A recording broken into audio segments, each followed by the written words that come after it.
We've been able to drop a lot of Arc 3.0 videos here on the channel, but I finally wanted to dive into some Hunter builds for you guys. I know it's something that people requested. I've been really focused on Warlock and Titan right now because there are a lot of options for the Hunter that we can do, and I'm going to be coming out with a multitude of builds for the Hunter. But in today's video specifically, I wanted to cover probably one of the easiest and one of the best builds you can do, pairing the new Arc 3.0 changes with the Liar's Handshake Exotic Gauntlets. So here's what it looks like originally. It comes with a couple of ornaments that you can put on as well, which is kind of nice, but this is what I got right now. But let's go over its perk. Cross counter, using your arc melee ability or being hit by a melee attack will allow you to do a follow-up with an extremely powerful melee counterpunch that will heal you. So pretty much if you get a melee hit or somebody melees you, you do extra damage with the punch, and it has a different animation, which is pretty cool. Next, let's talk about what I'm using under the Arc 3.0 subclass. So super wise, honestly, it doesn't really matter. I'm rocking Gathering Storm. It's very good for boss DPS, and I think we all find it very fun right now, obviously. Dodge wise, I would recommend Gambler's Dodge, because when you dodge near an enemy, it fully recharges your melee ability, which is going to be kind of the crutch of this entire build right here. So jump wise, doesn't really matter. You can use whatever you want. We have Blink again. Yes, very happy about that. Melee wise, go with Combination Blow, a quick strike that temporarily increases your melee damage when defeating a target, stacking up to 3 times. Defeating targets with this ability also fully refills your class ability energy and restores a small amount of health. So that's good. Grenade wise, honestly, it doesn't matter. I'm just going with Storm Grenade, but you can choose any one of them that you want. Aspect wise, I'm going with Flow State. Defeating a jolted target makes you amplified. While you're amplified, your dodge recharges more quickly and you are more resilient while dodging, and your reload speed is greatly increased. The other one I'm going with is Lethal Current. After dodging, your next melee attack has an increased lunge range, jolts the target, and creates a damaging aftershock. Damaging any jolted target with melee attacks also blinds them, so that's like kind of a little bonus there. If you wanted to go with Tempest Strike, you can. Again, this is the slide melee. Pretty much, while sliding, activate your charge melee to unleash a devastating uppercut that travels along the ground in front of you, damaging and jolting targets it hits. Again, you can go with either one. It will get that bonus damage from Combination Blow, but I personally think Lethal Current is a little better here. So fragment wise, I am using Spark of Resistance. Again, while surrounded by combatants, you are more resistant to incoming damage, which again, that's going to be nice considering this is a melee build. We're going to be up in their faces. Now, right here, I'm rocking Spark of Violence. Defeating a jolted target creates an ionic trace. And again, you pick those up. That grants ability energy in general. With the melee, you're going to jolt targets a lot, so this is kind of a bonus. You can honestly switch this one out for any one of them that you want. I would not suggest Spark of Frequency since you pretty much get that with Flow State, but again, use what you want. Next one I'm using is Spark of Feedback. Taking melee damage briefly increases your outgoing melee damage. So on top of cross counter, if you get meleeed, the cross counter kicks in and Spark of Feedback kicks in, which is nice. And then last I'm going with Spark of Amplitude. Again, rapidly defeating targets while you're amplified creates an orb of power. Again, we're going to be amplified fairly often. We're going to be meleeing targets, so this one I feel like is definitely needed here. Now let's go over the armor mods that I'm using. Now you can pretty much put any of these armor mods in any slot that you want, but there are 2 mods that I could highly recommend you use for this specifically. A couple of them are interchangeable, and I'll talk about some others you can substitute just for ability regen purposes. But first up, on my chest piece here, I have Melee Wellmaker, Powered Melee, Combatant Final Blows, Spawn, Elemental Wells, matching your subclass energy type. So this could be an Arc Elemental Well, because Arc subclass, Arc Melee. And then we have Well of Ions here on the helmet. Picking up an Arc Elemental Well causes your next melee to do increased damage. Again, on top of Combination Blow, cross counter from Liar's Handshake, Spark of Feedback potentially. Well of Ions is also going to increase your melee damage. And then also have Hands On. If you can rock double Hands On, definitely go for it, but you gain bonus super energy on melee kills, which again, that's going to be very helpful. On my gauntlets, main thing to note, I'm rocking high energy fire, so when I'm charged with light, I get that bonus weapon damage. When I defeat a target, it takes 1 stack of charge of light away.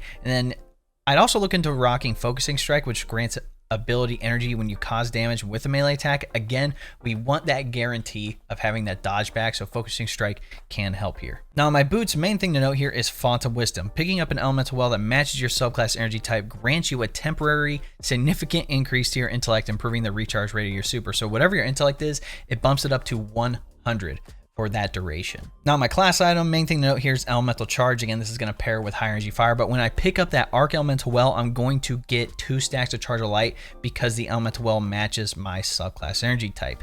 Now for the class ability mods from the artifact, I want to cover those real quick because we do have some options here.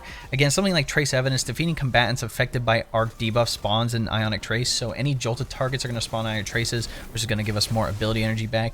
That's great. If you want to rock something like Thunderous Retort, again, you gain that bonus arc super if cast while you're wounded or while amplified and lasts until the end of the super activation. So that's obviously very good. Obviously, a Star Eater's build with this is definitely coming in the works. Another thing to look into is bad amplitude. Now, damaging a champion with an arc ability causes that champion to become jolted. Again, most of this stuff in this build is going to be based on melees, and that melee is automatically going to jolt targets. So being able to take down a champion even faster and just having this like tiny bonus to zap that target and any targets around you is going to be very worth it in my opinion. Now, some other mods to look into using, again, if you wanted to be more of a team player and get rid of some of the elemental well mods and pair this with high energy fire, you could do something like Powerful Friends. When you become Charge of Light, your nearby allies become Charge of Light, so that's kind of a support role. And then we also have Radiant Light here. Again, casting your super causes nearby allies to become Charge of Light. And again, you get small bonuses on top of that if you have an arc mod on one of your armor pieces. So this one will give you plus 20 to strength. Powerful Friends gives you plus 20 to mobility. That's great, but if you did not want to go down that route and you don't have high energy fire, again, I would look into using something like Font of Might. Again, if you pick up an elemental well, your arc weapons get a bonus to weapon damage. Another one to look into is, where is it? Bountiful Wells. Again, not necessarily the like collection or creation is like super insane, but the good thing with this is that whenever you collect elemental wells that match your subclass energy type, it gives you ability energy back, which is good.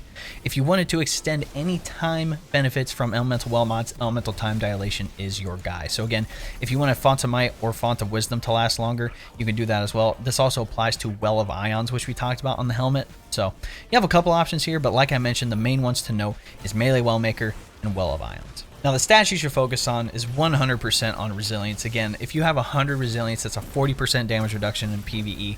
We definitely want that. Since the melee and the dodge pretty much go hand in hand, there's really no need for you to max out those abilities. So if you wanted to go for something like, discipline, again, having a faster grenade could be good.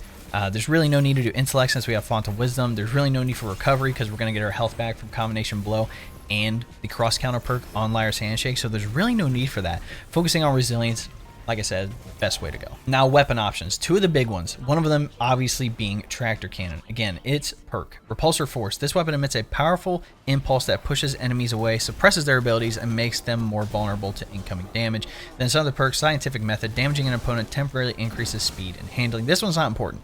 It's the vulnerable portion of it. It weakens targets. It adds that debuff so you can do more damage. So hitting a target with this and then pairing it with a shotgun, specifically with the perk 1-2 Punch. Hitting an enemy with every pellet in the shot increases melee damage for a short duration. So again, if you have combination blow ×3 with Liar's Handshake ready to go, you Tractor Cannon, you shoot him with the 1-2 Punch shotgun, you melee, that does a lot of damage. And just one other small thing you can look into is that, again, when we jolt targets, again, from flow state, defeating a jolted target makes you amplified. You could rock a weapon that comes with something like Bolt Shot. Again, reloading this weapon after defeating a target overcharges this weapon for a short period of time, causing it to jolt on its next hit. So again, this just kind of goes with that. It's not absolutely necessary since we're kind of focused on the melee portion of it, but again, it is something that can help keep you amplified. If you're not catching the synergy here, I feel like it's pretty basic.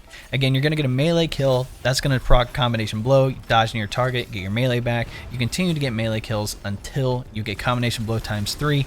And then if you need to take down a major, a mini boss, or a boss, you hit them with Tractor Cannon and then the 1-2 Punch shotgun, follow up with the melee, hit them with the cross counter. They're gonna die very, very quickly. And then on top of that, you at that same time you have the elemental well mods kicking in. Again, Melee Wellmaker creates an arc elemental well. You pick that up, you get extra melee damage.